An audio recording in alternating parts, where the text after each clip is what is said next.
Bom dia, graça e paz. Nós estamos aqui nesta manhã, de volta pela graça, bondade e misericórdia do Senhor. Bom dia, Bruno. Bom dia, pastora. Bom dia a todos aqueles que estão nos assistindo. Que Deus abençoe sua vida, sua casa. Que a bênção do Senhor que enriquece e não acrescentadores haja sobre a sua vida de uma maneira poderosa e tremenda, em nome do Senhor Jesus. Amém. Você que está aí nesta manhã, conectado conosco, Deus te abençoe, te guarde, te livre de todo mal. E você já agradeceu ao Senhor por essa noite? Nós temos que ter palavras de gratidão no nosso coração, agradecer a Ele por tudo aquilo que Ele representa para nós, agradecer a Ele pela nossa salvação, pela obra da cruz, agradecer ao Senhor porque Ele tem nos dado vida, vida em abundância, Ele tem soprado em nós o fôlego de vida, olha que tremendo. Poderoso. Agradecer a Ele por tudo ainda que Ele já fez e está fazendo por nós. E agradecer também, porque Ele tem preparado para nós uma morada no céu com Ele. Como o apóstolo Paulo disse, nem ouvidos ouviram, nem olhos viram aquilo que Deus tem preparado para aqueles que o amam. E eu sei que você já disse sim ao Senhor, e se porventura você não disse sim, essa é a sua oportunidade de dizer sim, Senhor, entra no meu coração, eu abro a porta para que o Senhor entre e faça morada permanente no meu coração e no seu coração, em nome de Jesus.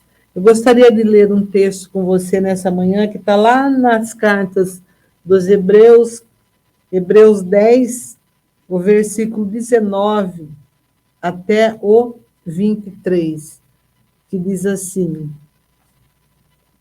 19 até o 23. Aqui, o autor da carta,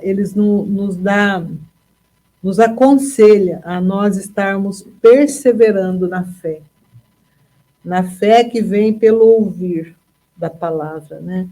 O versículo 19 diz assim: tendo, pois, irmãos, ousadia para entrar no santuário pelo sangue de Jesus, pelo novo e vivo caminho que ele nos consagrou pelo véu, isto é, pela sua carne, e tendo um grande sacerdote sobre a casa de Deus, cheguemo-nos com verdadeiro coração e em inteira certeza de fé, tendo o coração purificado da má consciência e o corpo lavado com água limpa. Retenhamos firme a confissão da nossa esperança, porque fiel é o que prometeu. Esse texto, ele é tremendo. Nossa, ele é muito profundo. Ele é tremendo, é profundo. Eu acho também. Ele nos ensina a termos ousadia para entrarmos no Santo dos Santos. Porque o véu, com a morte de Jesus Cristo, na cruz do Calvário, ele foi rasgado, de alto a baixo. Hoje nós temos essa oportunidade, esse privilégio de adentrarmos nesse lugar santo. Mas é com ousadia, no nome de Jesus, que nós entramos nesse lugar. Não porque nós merecemos ou porque nós estamos totalmente santos, não é isso, né? É porque é pelo novo e vivo caminho. Através da morte de Jesus Cristo, nós temos esse caminho aberto para entrarmos nesse lugar.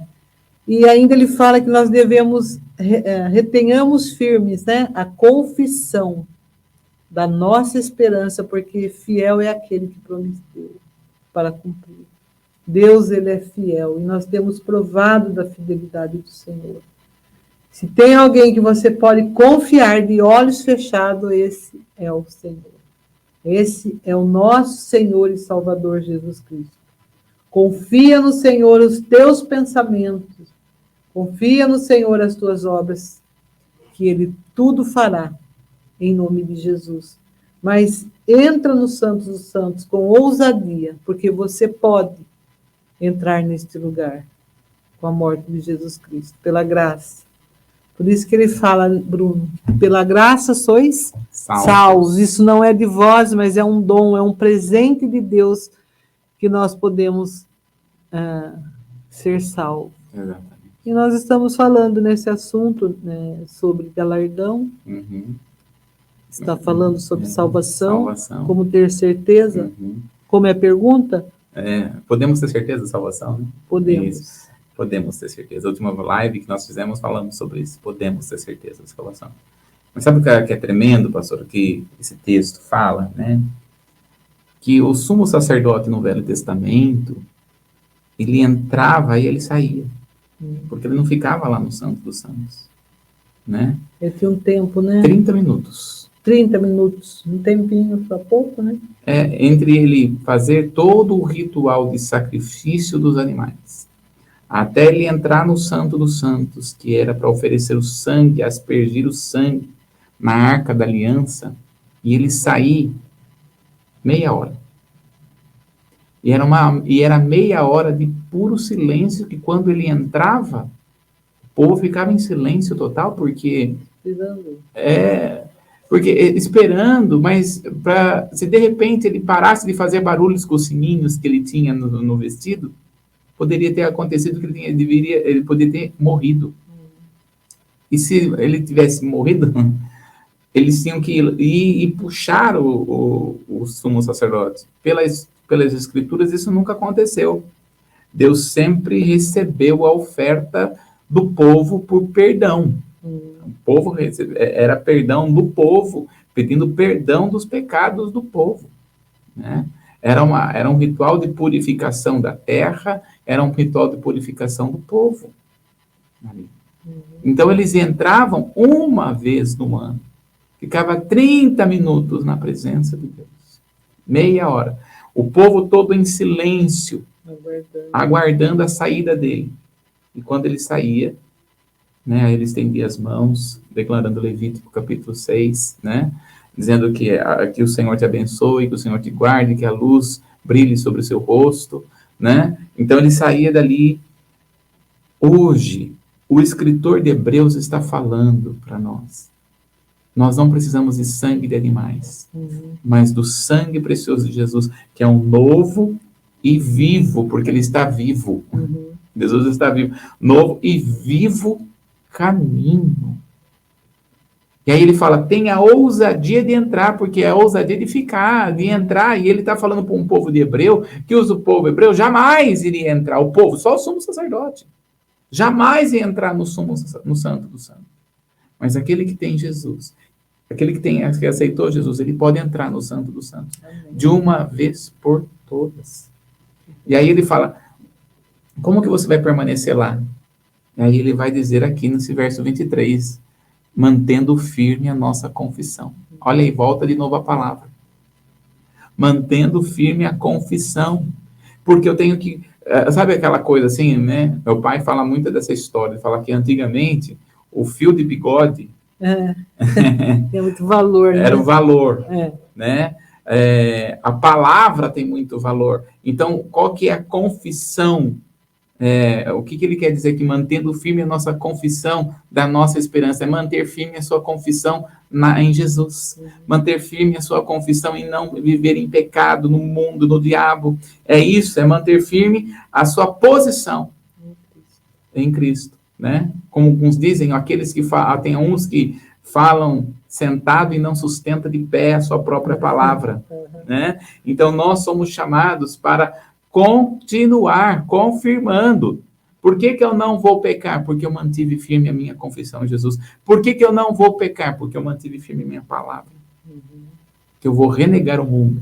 O diabo tem tudo a ver com o que nós vamos falar hoje. Porque estamos aqui estudando sobre o galardão, né? O galardão, a recompensa dos salvos, né? E aí está Apocalipse, capítulo 22, verso 12, aliás. Eis que venho em breve, a minha recompensa está comigo, e eu retribuirei a cada um de acordo com o que fez. Olha aí, ó, Jesus está dizendo, eis que venho em breve. Jesus, muito breve. Ele está cada vez mais próximo, né, da vinda dele. E nós estamos olhando aqui, né, da volta ou do arrebatamento da igreja, melhor dizendo. Nós estamos vendo aqui a doutrina da salvação. E a grande pergunta é, será que uma vez salvo, salvo para sempre? Porque nós, na última live, nós temos a certeza da salvação. E nós precisamos identificar o que é que Jesus quis dizer com aquele que vier a mim, de modo algum vou arrebatar, ninguém vai tirar da minha mão, e não vai mesmo, porque é dele, né? Mas vamos ver aqui João, no capítulo de número 10, do verso 24 ao 29. Lê para nós, pastora. João, capítulo 10, do 24 ao 29.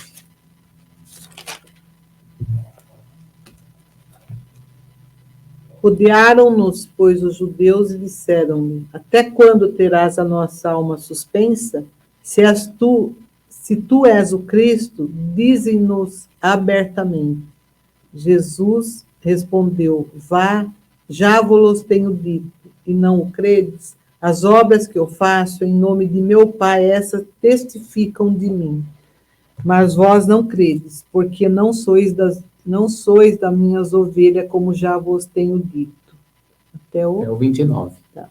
As minhas ovelhas ouvem a minha voz, e eu conheço. Elas me seguem, e eu dou-lhe a vida eterna. E nunca hão de perecer, e ninguém as arrebatará das minhas mãos. Meu Pai meu Pai que deu é maior do que todos, e ninguém pode arrebatá-lo das minhas mãos. Ou seja, ninguém pode arrebatar das mãos do meu Pai. Exatamente, né? Mas é aquele que ouve ele. Então tá aí na tela, volta aí um pouquinho. Isso. Olha só, Jesus estava sendo arguido pelos judeus acerca de sua identidade. Ou és o Cristo ou não? Pois eles queriam saber se ele era o Messias ou não. Vale a pena ressaltar que Jesus traz à luz um fato muito curioso. Ele não estava tratando com crentes, com pessoas que professavam a sua fé nele, mas com incrédulos, com pessoas para as quais ele já dera testemunho. Mas os seus corações que continuaram endurecidos. Os acerca delas, João Evangelista já havia feito alusão no início do seu livro, quando disse que veio para o seu e os seus não o receberam. Então veja só, será que tu és o Cristo? E Jesus está falando, toda essa situação, depois ele termina lá no 29, dizendo, aquele que o Senhor me deu jamais será tirado. Ou seja, quem é que o Senhor deu? Todo aquele que abre o coração. Jesus veio para os seus, mas quem são os seus? Os judeus. Mas os judeus mesmo, eles fecharam o coração. Então, quem é que vai ser salvo? Todo aquele que abre o coração verdadeiramente para Jesus. Quem é que realmente vai ser salvo? Aquele que não tem o seu coração endurecido. Aquele que verdadeiramente tem o coração voltado para o Senhor Jesus em obediência. Então, João já havia dito, eles haviam se fechado. Veio para os seus, mas os seus não receberam. Então, Jesus veio para todos os homens, mas nem todos se abrirão para receber Jesus. Infelizmente. Triste, né? É triste. Porque nós estamos falando, né? Três coisas que é importante na vida do ser humano. Primeiro, Jesus, porque diz respeito à nossa condição eterna. Com quem você vai casar, porque diz respeito à sua condição de humanidade e para sempre aqui na Terra. Depois que a pessoa decide casar, é uma vez só. Não tem volta. E terceiro, o trabalho. Porque o trabalho, na vida do ser humano, ele vai determinar como a vida do ser humano vai ser, como a vida da pessoa vai ser. Então, são três decisões que nós temos. A primeira é a nossa decisão de vida eterna.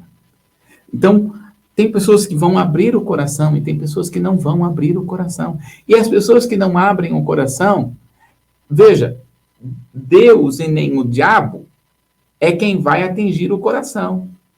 Jesus deixou bem claro, é o coração que se endurece. Deus não amolece nem endurece o coração de ninguém. Muito menos o diabo. também não endurece e não amolece o coração de ninguém. Tanto Deus como o diabo, eles vão preparar circunstâncias para que os corações sejam se revelados. Ou seja, Deus, por exemplo, quando nós estamos falando de Faraó, quando a palavra vem Deus endureceu o coração de Faraó, esta é uma expressão idiomática que não é literal. É uma expressão idiomática judaica. Muito mais dentro da cultura egípcia. Porque quando nós vamos estudar sobre a cultura egípcia, eles tinham lá um Deus que era chamado aquele que endurecia o coração. Né? Então, o Senhor está falando, eu endurecerei o coração de Faraó, mas não é que é o Senhor que está endurecendo, ele está falando. Na verdade, a melhor tradução ali para nós no português é, eu vou expor o coração de Faraó. Como que o coração de Faraó era? Duro. Sou eu e você que endurece o nosso coração ou não. E nós precisamos, Jesus deixou bem claro que a palavra é como uma semente. E tem semente que vai cair em pedras, outras sementes vão cair em espinhos, outras sementes que vão ser, o inimigo vai buscar tirar a semente, e outra semente que vai cair em terra fértil. E nós temos que ter um coração voltado para o Senhor. Tem muita gente que pensa esse texto, essa parábola, é só para aqueles que precisam aceitar Jesus. Mas, na verdade, se nós observarmos, ele está mostrando que, muitas vezes, o nosso coração está em determinado estado. Porque nós, muitas vezes, temos um coração duro. Você pergunta, muitas vezes, para a pessoa que está no domingo, né? O que o pastor pregou? Acabou o culto. O que o pastor pregou? Ela fica assim,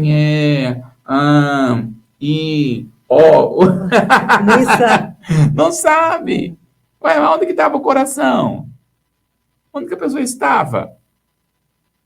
Então, como é que está o nosso... Porque quando nós retemos a palavra, nosso coração está pronto para receber a palavra do Senhor. Ele é verdadeiro, ele é real. Então, será que a pessoa pode perder a salvação se ela endurecer extremamente o coração? Sim. Por quê? Ela perde o temor ao Senhor. E nós vamos ver muito isso. Olha só alguns textos aqui. Vamos abrir em João, capítulo 3, verso 16. Você conhece de cor, né, pastor? João 3, 16. 3:16. Nós vamos ler, né? Porque Deus... Vamos ler. 3:16. Porque Deus amou o mundo de tal maneira que deu o seu Filho unigênito para todo aquele que nele crê não pereça, mas tenha a vida eterna. Olha aí, ó. Então, está aí na tela. Neste texto está apresentado de forma clara o eterno propósito de Deus, ou seja, a salvação de todos. E quando a Bíblia está falando de todos, não é só alguns, porque alguns dizem que esse todos é o todos de alguns. Deu para entender? Mas não, a palavra do Senhor está falando que ele deu uma alternativa para toda a humanidade. Para todos. Qual é? A crer no Senhor Jesus e ser salvo. Também em 1 Timóteo, capítulo 2, o verso 4, vai trazer para nós uma outra dimensão.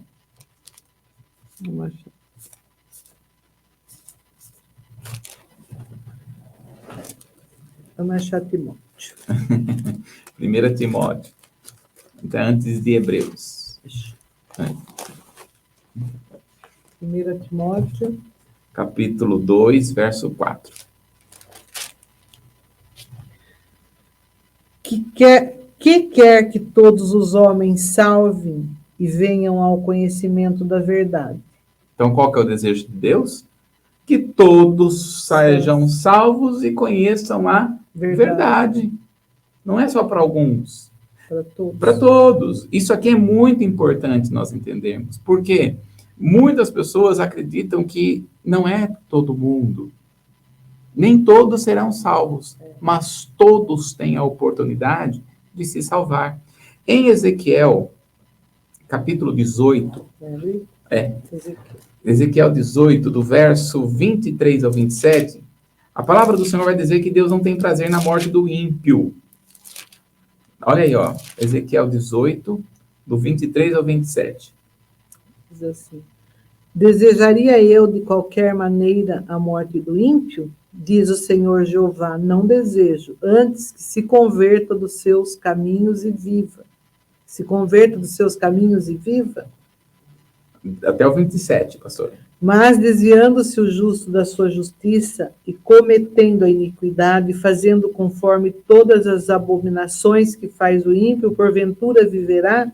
De todas as suas justiças que tiver feito, não se fará memória? Na sua transgressão com que transgrediu e no seu pecado com que pecou, neles morrerá. Dizeis, porém, o caminho do Senhor não é direito. Ouve agora, ó casa de Israel, não é o meu caminho direito? Não são os vossos caminhos torcidos? Desviando-se o justo da sua justiça e cometendo a iniquidade, morrerá por ela. Na sua iniquidade que cometeu, morrerá. Mas, convertendo-se o ímpio da sua impiedade, que cometeu e praticando o juízo e a justiça, conservará este a sua alma em vida. Esse texto fala sobre salvação. Pode alguém perder salvação? Olha só o que esse texto fala, né? Aí no verso que ele vai trazer aqui, ó, verso 24. Lê para nós de novo, pastor. Mas, desviando-se o justo da sua justiça e cometendo a iniquidade, fazendo conforme todas as abominações que faz o ímpio, porventura viverá? De todas as suas justiças que tiver feito, não se fará memória, na sua transgressão como que transgrediu, e no seu pecado com que pecou, neles morrerá. Olha que coisa. Então tá aí na tela, só para nós vermos aí, olha. Esse texto, Deus não tem prazer na morte do ímpio, pois não se achou salvação. Está dizendo aí, né? A alma que pecar, verso 20, ele vai dizer ali, ainda um pouquinho mais no verso 20, a alma que pecar, essa morrerá. E no verso de número 23, ele vai dizer, não me agrado da morte do ímpio. Por quê? Porque ele não tem salvação. Não tem a salvação. Agora, olha aí de novo, olha ao próximo slide. Ora, aqui está claro a vontade salvífica de Deus em relação ao ímpio. E, ao mesmo tempo, a sua atitude de reprovação e rejeição ao justo por causa da sua rebeldia à palavra de Deus, ao praticar pecado e a injustiça. O texto mostra claramente que Deus não somente quer salvar a todos, como também pode lançar fora aqueles que não permanecem na fé, fazendo a sua vontade. Olha só. Então pode o ímpio, pode o justo, pode aquele que aceitou Jesus como seu Senhor e Salvador perder a salvação? A Bíblia está falando que sim. E nós vamos, na próxima live, falar mais sobre isso. Nós vamos trazer mais textos sobre isso. Por quê? Porque nós temos que permanecer. A palavra do Senhor fala que nós devemos permanecer até o fim. Aquele que não permanece, nós temos que entender o que é este permanecer. Que nós vamos estar falando na nossa próxima live. Em nome de Jesus, né, pastor? Amém. Esperamos vocês. Até a próxima, então. Deus te abençoe. Um grande abraço. Um abraço a todos.